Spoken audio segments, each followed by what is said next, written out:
Anda bisa membom dunia hingga hancur, tetapi Anda tidak bisa membom dunia menuju perdamaian.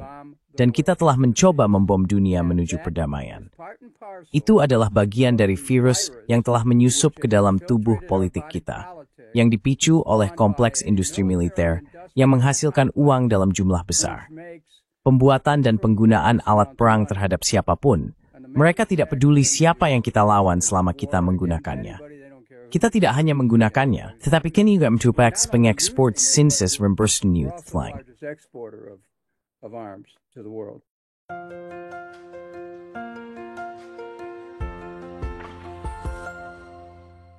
Hello everybody, this is Pascal from Neutrality Studies. Halo semuanya, ini Pascal dari Neutrality Studies, dan hari ini saya berbicara dengan Dennis Kucinich, mantan wali kota Cleveland, Ohio, dan anggota Dewan Perwakilan Rakyat AS, di mana ia menjabat dari 1997 hingga 2013. Mr. Kucinich juga mencalonkan diri untuk Presiden AS pada tahun 2004 dan 2008, dan telah menjadi salah satu suara konsisten yang jarang menentang perang AS, menentang perang Irak, dan kemudian bahkan terbang ke Suriah bersama dengan mantan anggota Kongres Tulsi Gabbard untuk memahami penderitaan negara tersebut secara langsung. Baru-baru ini, ia menulis artikel di Substack-nya tentang tragedi yang dibuat-buat di Suriah, dan itulah yang ingin kita diskusikan hari ini. Jadi Mr. Kucinich, selamat datang. Terima kasih Pascal. Saya senang bergabung dengan Andi, Siri Studi Netralisan Dasaniu, dan saya menit with thou. Terima kasih. Baiklah, terima kasih telah meluangkan waktu pada Sabtu sore. Kami berbicara di sini pada 15 Maret saya, 15 Maret Anda, dan kami telah melihat hal-hal mengerikan yang terjadi minggu lalu di Suriah dengan pembunuhan massal terhadap Alawit dan Kristen, serta denominasi lainnya, eksekusi jarak dekat. Anda menulis di Substack Anda tentang sejarah itu dan tentang keterlibatan AS dalam benar-benar menghancurkan Suriah. Bisa Anda mungkin menakwinkan tahap tentang Anda terjadi balistadi yang prediktif balas rayuim dan zanat hadi.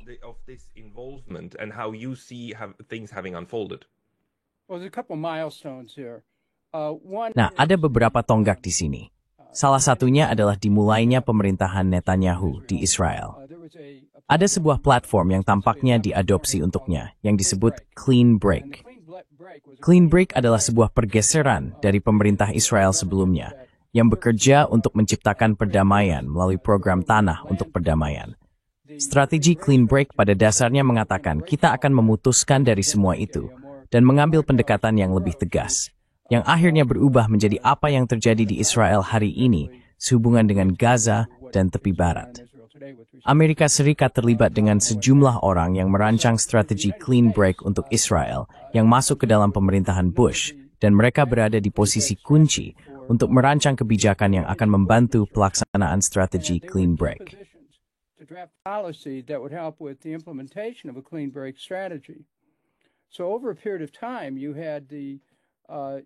Jadi selama periode waktu tertentu, Amerika Serikat terus mencari cara untuk menggulingkan pemerintahan Suriah hingga pemerintahan Obama. Dan itu memuncak tentu saja tahun lalu, ketika sebuah organisasi yang pada dasarnya didanai dengan dana AS, akhirnya mengambil alih Damaskus dan menyatakan diri sebagai penguasa Suriah. Dan organisasi itu adalah cabang dari Al-Qaeda, kelompok yang sama yang di Amerika Serikat menerbangkan pesawat ke World Trade Center dan Pentagon. Salah satu pesawat yang dibajak akhirnya jatuh di sebuah ladang di Pennsylvania, setelah para penumpang berjuang dengan para pembajak untuk mencoba menghindari pesawat itu menabrak situs penting lainnya di Amerika. Jadi AS mendanai teroris. Dan itu adalah sesuatu yang cukup sulit bagi orang-orang di AS untuk dipahami. Bagaimana mungkin hal itu bisa terjadi?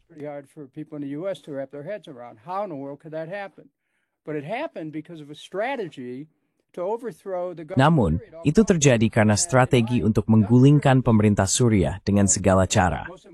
Dalam belasan perjalanan saya ke Suriah, sebagian besar bersama istri saya dan satu kali dengan perwakilan Tulsi Gabbard, kami menemukan bahwa rakyat Suriah mencintai konsep Suriah. Mereka tidak bersikap sektarian dalam mengekspresikan siapa mereka. Mereka semua akan menggambarkan diri mereka sebagai orang Suriah, baik itu Kristen, Muslim, atau Yahudi. Mereka semua mengungkapkan cinta untuk Suriah. Gagasan tentang Suriah adalah ekspresi utama dari orang-orang yang tinggal di sana, yang sangat menarik karena sektarianisme adalah hal yang tabu.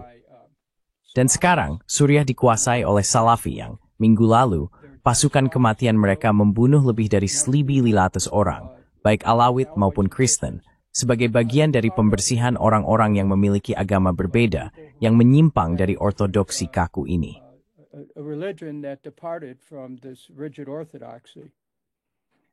The media in the West has been a quite Media di Barat telah menjadi bagian yang cukup besar dari operasi ini untuk mengubah pemerintahan di Suriah secara permanen dan sebenarnya memecah belah negara tersebut. Bagian besar dari masa lalu adalah untuk terus-menerus mengingatkan semua orang bahwa Tuan Assad menggunakan senjata kimia terhadap rakyatnya sendiri. Klaim yang selalu dibantah oleh pemerintah Assad dan yang ditolak. Kita harus sangat kritis, terutama dengan laporan dari OPCW ini. Namun sekarang kita memiliki setidaknya 1.500, kemungkinan lebih, orang dieksekusi dan bahkan didokumentasikan dalam video. Media di Barat melaporkan ini sebagai hasil yang tidak menguntungkan dari kelompok perlawanan terhadap pemerintah saat ini. Dan pasukan keamanan sekarang menerapkan langkah-langkah keamanan yang kemudian sebenarnya mengakibatkan orang-orang terjebak dalam baku tembak. Bagaimana Anda melihat cara tragedi ini dilaporkan selama 10 in Ambastory South? This tragedy has been reported on over the last 10-12 years. Ya, tidak aneh bagi media besar di Amerika Serikat untuk menjadi pendukung pemerintah dalam kebijakan luar negeri. Maksud saya, Anda tahu, Perang Irak, yang saya pimpin upaya menentangnya di Kongres Amerika Serikat. Saya memimpin 105 anggota Kongres untuk memberikan suara menentangnya. Perang Irak didasarkan pada kebohongan total. Namun media terus mengulanginya berulang kali bersama dengan pemerintahan dan menjadi corong atau pendukung pemerintahan. Gagasan bahwa Irak memiliki senjata pemusnah massal yang akan mereka gunakan melawan Amerika Serikat. Analisis serius tentang hal ini akan terasa konyol. Kecuali yang tidak konyol adalah 1 juta warga Irak yang tidak bersalah meninggal akibat hal ini. Sekitar 5.000 tentara Amerika memberikan nyawa mereka. Or so American soldiers gave their lives. They served honorably, but the people who sent them weren't honorable. Mereka melayani dengan terhormat, tetapi orang-orang yang mengirim mereka tidak terhormat. Dan biaya bagi pembayar pajak Amerika, tergantung pada siapa yang Anda ajak bicara, bisa mencapai $5 triliun. Jadi, sayangnya, media sering digunakan oleh pemerintah untuk menyebarkan kebohongan kepada masyarakat. Dan masyarakat memiliki kemampuan terbatas untuk menimbang berbagai hal. Selalu ada semacam masalah mengerikan yang dibawa ke publik, dan publik menjadi bersemangat dan berkata, ya, mari kita tangkap mereka. Ini terjadi terus-menerus. Saya akan mengatakan bahwa salah satu hal tersebut adalah dugaan serangan gas di Suriah. Anda tahu, ada narasi lain yang menyarankan itu bisa saja bendera palsu. Sekarang saya tidak mengatakan bahwa Anda tahu saya bukan pembela pemerintah Assad atau pemerintah saya. Saya tertarik pada kebenaran.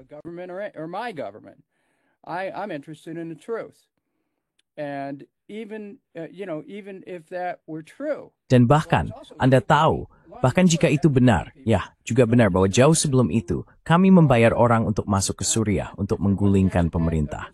Sekarang sekali lagi, jika ada serangan gas terhadap rakyat, dan itu disebabkan oleh Assad, Anda tahu, saya sangat menentangnya.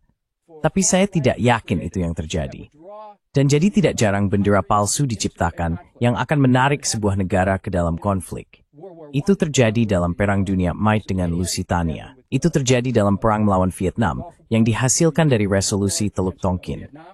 Anda tahu, ada terlalu banyak. Itu terjadi di Irak.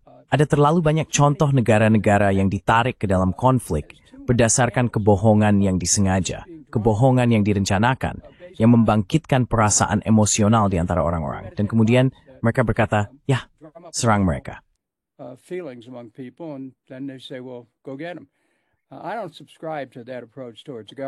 Saya tidak setuju dengan pendekatan tersebut terhadap pemerintahan. Saya ingin melihat fakta, saya ingin melihat bukti.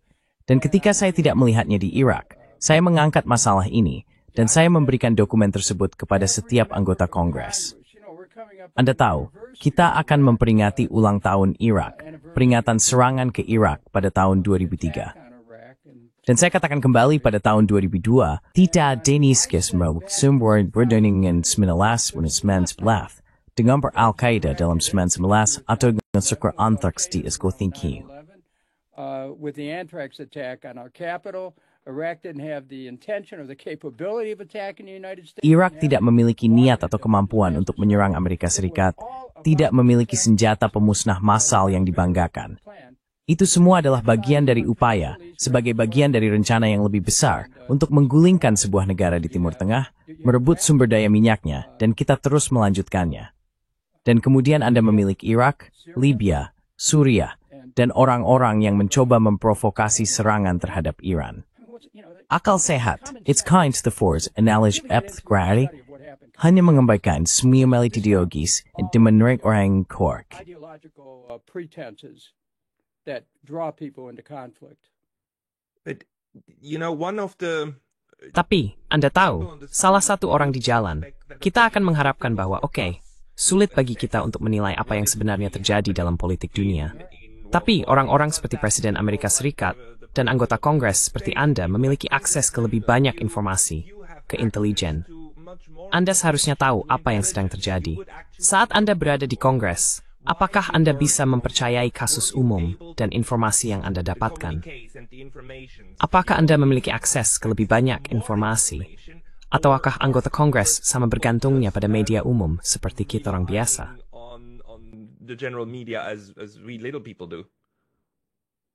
The short answer is yes, that's right, they do. Jawaban singkatnya adalah ya, benar, mereka melakukannya.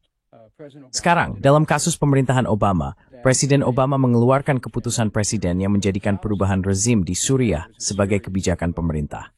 Kemudian ada serangkaian peristiwa yang terjadi, dan miliaran dolar dihabiskan untuk membiayai, melatih, dan mempersenjatai pemberontak yang akan menggulingkan rezim Assad.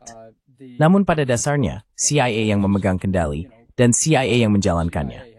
Ketika Presiden Obama memutuskan, mungkin kita perlu mengambil pendekatan yang berbeda. Dia mengirim John Kerry untuk bertemu dengan Menteri Luar Negeri Rusia, Sergei Lavrov. Mereka mencapai kesepakatan untuk menghentikan pertempuran di Suriah, tetapi CIA tidak menginginkannya. Sehari setelah kesepakatan, terjadi serangan di barak Suriah, dan 200 tentara tewas. Atau 100 tentara tewas. Barracks, 200 soldiers were killed, or 100 soldiers were killed. U.S. attack, and that ended the serangan AS. Dan itu mengakhiri setiap kesepakatan dan harapan untuk kesepakatan. Jadi ini terus berlanjut, dan uang terus mengalir. Dan sekarang Anda memiliki pemerintahan yang saya yakin beberapa orang anggap menjijikan. Rezim Assad memerintah dengan tangan besi, yang menjadi lebih ketat saat orang-orang mencoba menggulingkannya. Anda bisa memahaminya. Namun, itu adalah pemerintahan di mana orang memiliki kebebasan beragama. Sekarang, isko hafraipanyu. Now it's utter chaos. The country has fallen apart and is ruled by different. Negara ini telah hancur dan dikuasai oleh berbagai faksi dan kekuatan eksternal yang berbeda. Turki di utara, AS di timur, Al-Qaeda di pusat. Israel telah mengambil sebagian darinya. Pertanyaan bagi saya bukanlah apakah pemerintah Assad baik atau buruk. Pertanyaan bagi saya adalah bagaimana dan mengapa AS memilih beberapa pemerintah yang disukainya. Maksud saya, pemerintah Arab Saudi masih memenggal 40 hingga 60 orang setiap tahun, dasar mereka sendiri. Sekarang, mengapa pemerintah Arab Saudi selalu dijuara rezeki Amerika Serikat, dan pemerintah Suriah untuk waktu yang lama dibiarkan sendiri? Lalu terjadi perubahan, dan itu diasingkan sebagai salah satu negara yang perintahnya harus digulingkan. Removed the way it was, the government. I think you have to go back to the clean break strategy, which was really. Saya pikir Anda harus kembali ke strategi pemisahan bersih, yang sebenarnya tentang mendukung dan mendorong Israel untuk memperluas jejaknya di kawasan tersebut. Maksud saya, pada akhirnya, itulah yang sebenarnya dimaksudkan. Dan AS, dengan memiliki Israel sebagai sekutu yang kuat, adalah mitra dalam mendorong agenda tersebut. Sekarang, terkait dengan Arab Saudi, tidak mengherankan bahwa hubungan kita dengan Arab Saudi akan diatur oleh satu hal, dan hanya satu hal, yaitu minyak. Permintaan energi tidak pernah terpuaskan, dan peran minyak di dunia kita pada akhirnya sangat penting. Mungkin suatu hari akan berubah, tetapi saat ini itulah kenyataannya. Dan Arab Saudi memiliki pasokan yang besar, Irak memiliki pasokan yang besar, Suriah memiliki pasokan yang lebih kecil. Setiap kali kita masuk ke suatu negara, entah bagaimana kita selalu ada di sana untuk melindungi sumber daya minyak. Dan Anda tahu, slars lur disordi ewer flipper, no mana temamet thumbs through things as sir. Dan, yin fewer maze string. Tremendous resources. And, some of these are just resource wars. How do you explain to yourself that then Bagaimana Anda menjelaskan kepada diri sendiri bahwa selalu ada kebutuhan untuk lebih banyak intervensi di area ini? Karena Amerika Serikat tidak baru saja ada di sana, bukan? Amerika Serikat telah terlibat di sana, maksud saya, pada dasarnya, sejak akhir Perang Dunia Kedua. Dan terutama jika Anda melihat apa yang terjadi pada Iran, perubahan rezim pada tahun 1993 yang kemudian berlangsung hingga tahun 70-an. De Glanfwirend på de motståndarboten nyutsie. Misis mingsigelas.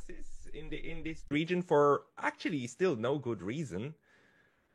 Yeah, I think you have to go back to, again, the clean Ya, strategy. saya pikir Anda harus kembali ke strategi pemisahan yang jelas.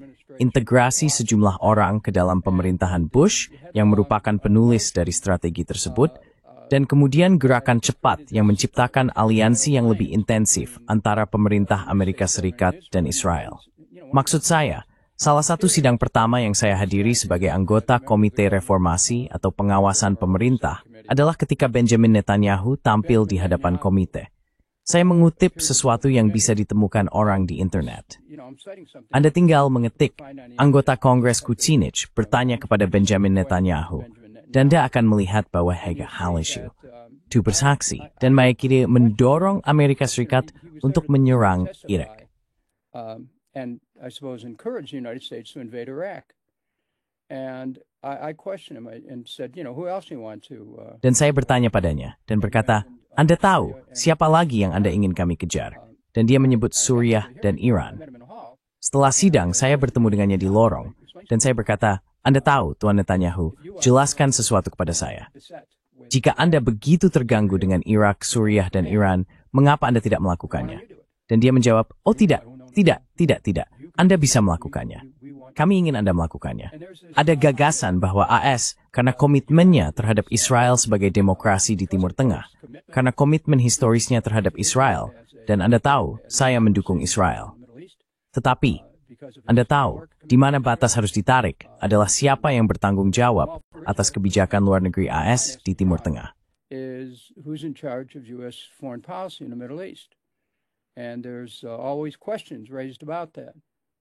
Dan selalu ada pertanyaan yang muncul tentang hal itu. Dan saya pikir saat ini kita berada dalam momen yang penuh dengan potensi perang lebih lanjut di Timur Tengah. Dan saya tidak berpikir bahwa rakyat Amerika benar-benar memiliki waktu untuk memahami betapa seriusnya momen ini, di mana orang-orang Kristen dan Alawit dieksekusi karena keyakinan agama mereka oleh regu kematian dari pemerintahan baru yang didirikan dengan bantuan uang Amerika Serikat. Anda tahu, there is your domi befrang breaking. That should give people something to think about. May I ask you about this connection? Because Bolehkah saya bertanya tentang hubungan ini? Karena ada satu hal yang tidak dapat disangkal, yaitu bahwa Amerika Serikat dan Israel sangat erat bersekutu. Maksud saya, mereka seperti dua sisi mata uang, seperti yang mungkin dikatakan beberapa orang. Dan ada dua interpretasi besar tentang apa yang sedang terjadi. Salah satunya pada dasarnya diajukan oleh Profesor John Mearsheimer, yang menulis buku tentang lobi Israel, dan mengatakan, lihat, lobi adalah bagian integral dari sistem politik AS. Dan seperti halnya ada lobi senjata, ada juga lobi oleh Israel yang sangat berhasil dalam mendukung anggota Kongres dan sebagainya, yang kemudian membantu merumuskan kebijakan yang ramah terhadap Israel. formulating policies that are friendly to Israel. The other interpretation is that, oh no, actually, Interpretasi lainnya adalah bahwa, oh tidak, sebenarnya Amerika Serikat yang memanfaatkan Israel dan menggunakannya sebagai kapal induk yang tidak bisa tenggelam di Timur Tengah. Dan seperti yang pernah dikatakan Joe Biden, saya pikir di depan Kongres, jika tidak ada Israel, kita harus menciptakannya, bukan? Karena sangat bermanfaat bagi kebijakan luar negeri AS. Menurut Anda, mana dari dua ini, atau campuran dari keduanya, yang sebenarnya terjadi? Is actually happening, or something completely else. Well, maybe both of those narratives are true. Nah, mungkin kedua narasi itu benar. Tapi batas yang saya tarik adalah dengan genosida. Saya sama sekali tidak menentang keberadaan Israel. Saya menentang genosida yang menimpa orang Palestina. Bagaimana mungkin seorang manusia, siapapun yang menyebut dirinya manusia, melihat itu dan tidak merasa tersinggung? Dan saya percaya, seperti banyak orang yang kebetulan adalah orang Yahudi di Amerika Serikat, saya bukan Yahudi, saya Katolik, tapi itu tidak penting bagi saya. Karena saya melihat iman saya sebagai gabungan dengan etika Yahudi Kristen. Dan salah satu hal tersebut adalah jangan membunuh. Dan orang-orang sedang dibunuh di sana. Saya tidak bersimpati dengan Hamas dan apa yang mereka lakukan pada 7 Oktober. Tapi itu bukan alasan untuk hukuman kolektif. Itu bukan alasan untuk menghancurkan 70 hingga 80% bangunan di Gaza. Itu bukan alasan untuk mengusir orang dari tanah mereka. It's no license to chase people off their land. It's no license to kill. Ini bukan izin untuk membunuh pria, wanita, dan anak-anak yang hanya mencoba menjalani hidup mereka.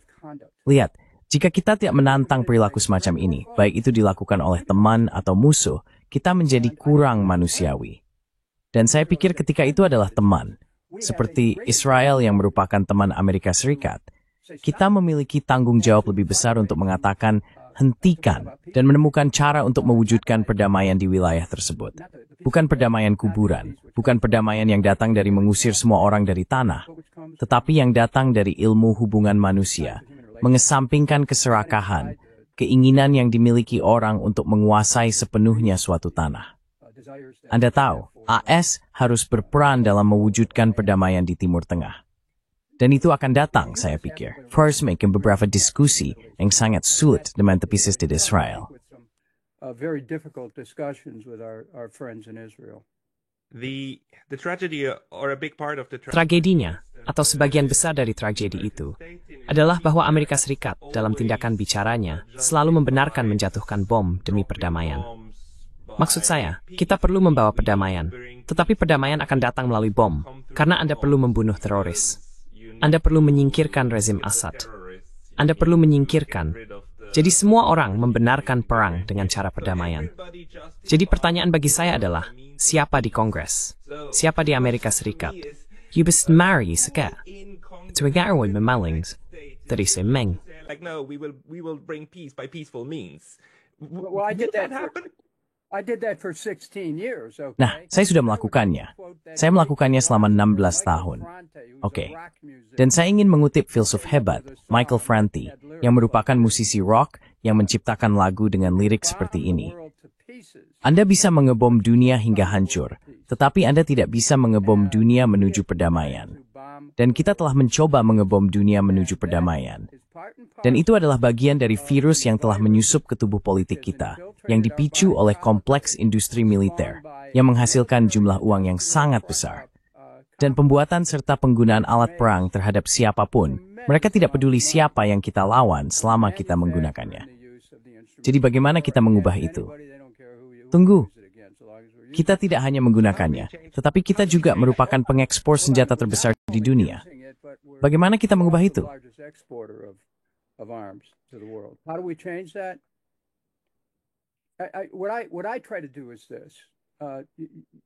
Apa yang saya coba lakukan adalah ini.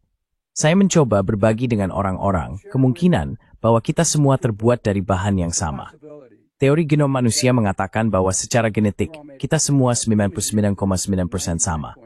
Dunia saling terhubung. Kita telah membuktikannya secara teknologi. Dunia saling bergantung. Itu sudah terbukti sepenuhnya. Jadi kita harus mengubah cara berpikir kita dari pandangan yang terkotak-kotak, yang terasing, memecah belah, mempolarisasi, dan pada akhirnya kesepian, menjadi pandangan yang melihat kita terhubung dengan semua orang, bahwa dunia ini seperti jaring yang berkilauan, dan jika Anda membuat gerakan di mana saja, itu mempengaruhi seluruh dunia. Kita belum sampai di sana, tetapi saya berharap suatu hari nanti kita akan sampai, bahwa kita melihat dunia sebagai satu kesatuan yang tidak terbagi. Dan meskipun setiap negara mungkin memiliki kepentingan unik, kita tetap bagian dari keluarga besar manusia. We still are part of a great human family, and we need to have that. Dan kita perlu menjadikan itu bagian dari kesadaran.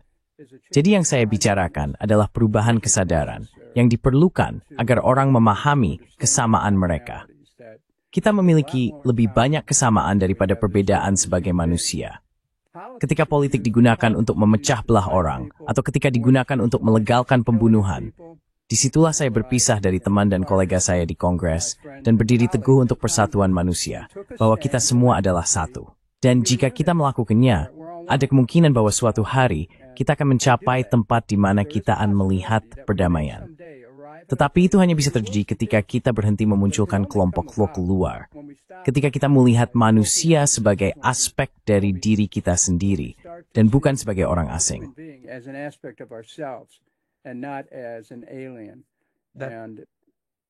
That philosophical Cara pandang filosofis terhadap dunia itu, omong-omong, sangat tercermin dalam semua jawaban Anda dan juga dalam tulisan Anda.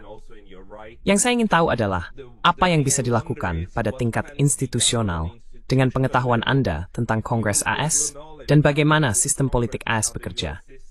Jika Anda adalah Presiden Amerika Serikat dan Anda memiliki kekuasaan seperti Donald Trump untuk membongkar bagian-bagian tertentu dari institusi, seperti USAID, SMS Tahimeng akan targetkan untuk pergi kuasasan des kompleks industri militer. Agar Anda tahu menciptakan dorongan perang ini. Anti tank to itamanya. war drive. Which ones are the key pins? Well, what needs to be done, by the way, is Nah, Anda tahu, apa yang perlu dilakukan, omong-omong bukan dalam arti negatif. Pertama, Anda menciptakan dunia yang Anda inginkan. Apa yang Anda inginkan? Anda menginginkan dunia yang lebih damai. Teman saya yang sudah meninggal, Michio Kushi, yang sangat terkenal di Amerika Serikat, dan dia serta istrinya Evelyn berasal dari Jepang. Dia membawa pendekatan terhadap diet, yang dia sebut satu dunia damai. Dan dia adalah seorang jenius, raksasa di bidangnya. Tetapi dia adalah orang yang sangat damai. Dan apapun yang kita inginkan untuk diciptakan, kita harus memfokuskan kesadaran kita pada hal itu terlebih dahulu. Dan itu adalah menciptakan perdamaian. Jadi bagaimana Anda melakukannya? Apa yang saya lakukan sebagai anggota Kongres adalah mengadvokasi pembentukan Departemen Perdamaian. Bukan karena Amerika membutuhkan birokrasi lain, tetapi karena perlu menginstitusikan konsep perdamaian.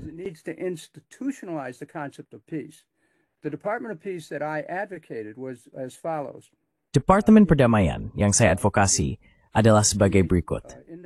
Ini akan menciptakan dalam kabinet presiden sekelompok penasihat yang akan menunjukkan cara menyelesaikan konflik tanpa kekerasan, resolusi konflik non-kekerasan. Dan kami akan menggunakannya pada tingkat internasional.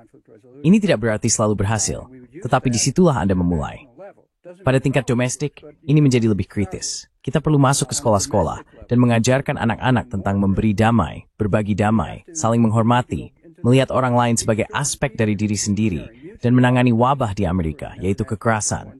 Kekerasan senjata, kekerasan geng, kekerasan rasial, kekerasan terhadap kaum gay, bentrokan antara polisi dan komunitas. Anda tahu, any valitorisering dengan tengubar enemy kinagabanshinithi at di nautin USAT positive step.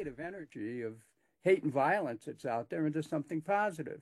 I mean, it was the Maksud saya, penulis dan filsuf Amerika Ralph Waldo Emerson yang menulis bahwa kekacauan yang mengancam untuk memusnahkan kita dapat diubah oleh intelek menjadi kekuatan yang sehat.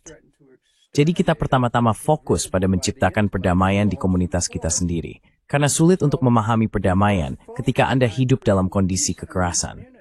Dan kota-kota kita dilanda kekerasan.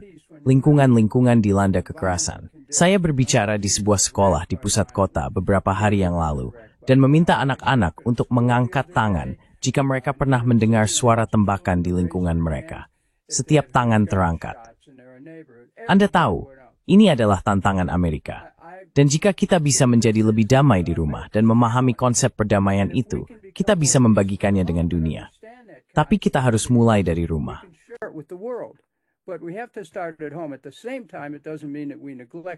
Pada saat yang sama, ini tidak berarti bahwa kita mengabaikan apa yang terjadi dalam kebijakan internasional kita. Kita harus berubah dari keinginan untuk menjadi kekaisaran, menjadi bangsa, di antara bangsa-bangsa. Bekerja dengan komunitas bangsa-bangsa. Bekerja dengan struktur hukum internasional yang belum kita lakukan. Kita perlu pada dasarnya menyingkirkan senjata nuklir. Setuju dengan negara-negara bersenjata nuklir untuk menghapuskan senjata nuklir. Kita memiliki perjanjian senjata biologis dan perlu menegakkannya. Perjanjian senjata kimia, perjanjian senjata kecil, larangan ranjau darat. Maksud saya, semua hal ini yang mungkin memiliki beberapa struktur yang ada saat ini perlu ditegakkan atau direvitalisasi. Jadi bisakah ini dilakukan? Semua tantangan kita diciptakan oleh manusia. Kita bisa menciptakan dunia baru dengan visi, intelek, harapan, iman, dan hati kita.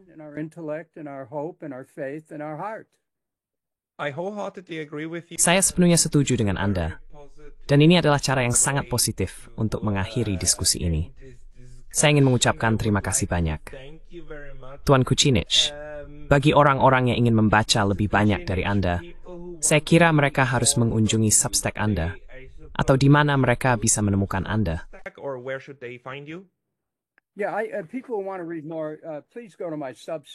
Ya, jika orang ingin membaca lebih lanjut, silakan kunjungi postingan Substack saya.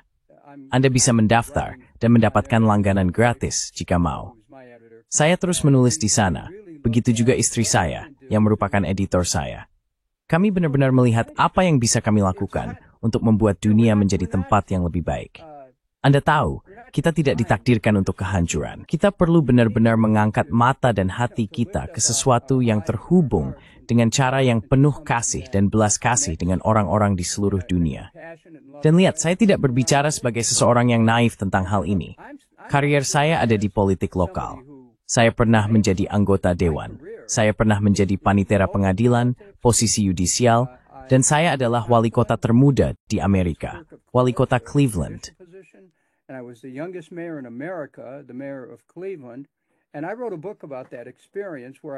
Dan saya menulis sebuah buku tentang pengalaman itu, di mana saya menghadapi mafia, bank, dan monopoli utilitas untuk menyelamatkan sistem listrik kota kecil bagi masyarakat Cleveland agar tarif utilitas tetap rendah.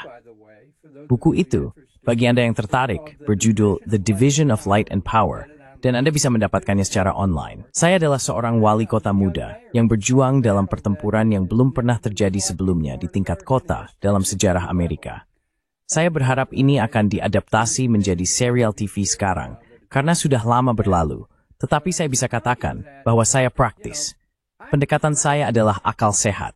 Saya bukan seorang teoritikus dengan cara apapun. Not a theoretician by any means. I'm someone who has a spiritual perspective. Saya adalah seseorang yang memiliki perspektif spiritual. Tapi yang saya bicarakan hanyalah, Anda tahu, ini adalah akal sehat. Anda tidak pergi berkeliling mencoba membunuh orang karena Anda ingin mencuri apa yang mereka miliki. Itu salah. Dan saya pikir setiap agama besar mengakui hal itu. Pertanyaannya adalah, apakah kita mengikuti malaikat dari sifat kita yang lebih baik, seperti yang disebut Lincoln, atau kita hanya terjerumus ke dalam pusaran kekerasan? Dan saya lebih suka berpikir bahwa manusia mampu berkembang, bahwa kita bisa menjadi lebih dari diri kita sekarang dan lebih baik dari diri kita sekarang. Dan saya cukup yakin bahwa selama ada beberapa dari kita yang terus meraih dan mengatakan itu mungkin, saya pikir mungkin kita bisa menjadikannya ramalan yang terpenuhi dengan sendirinya.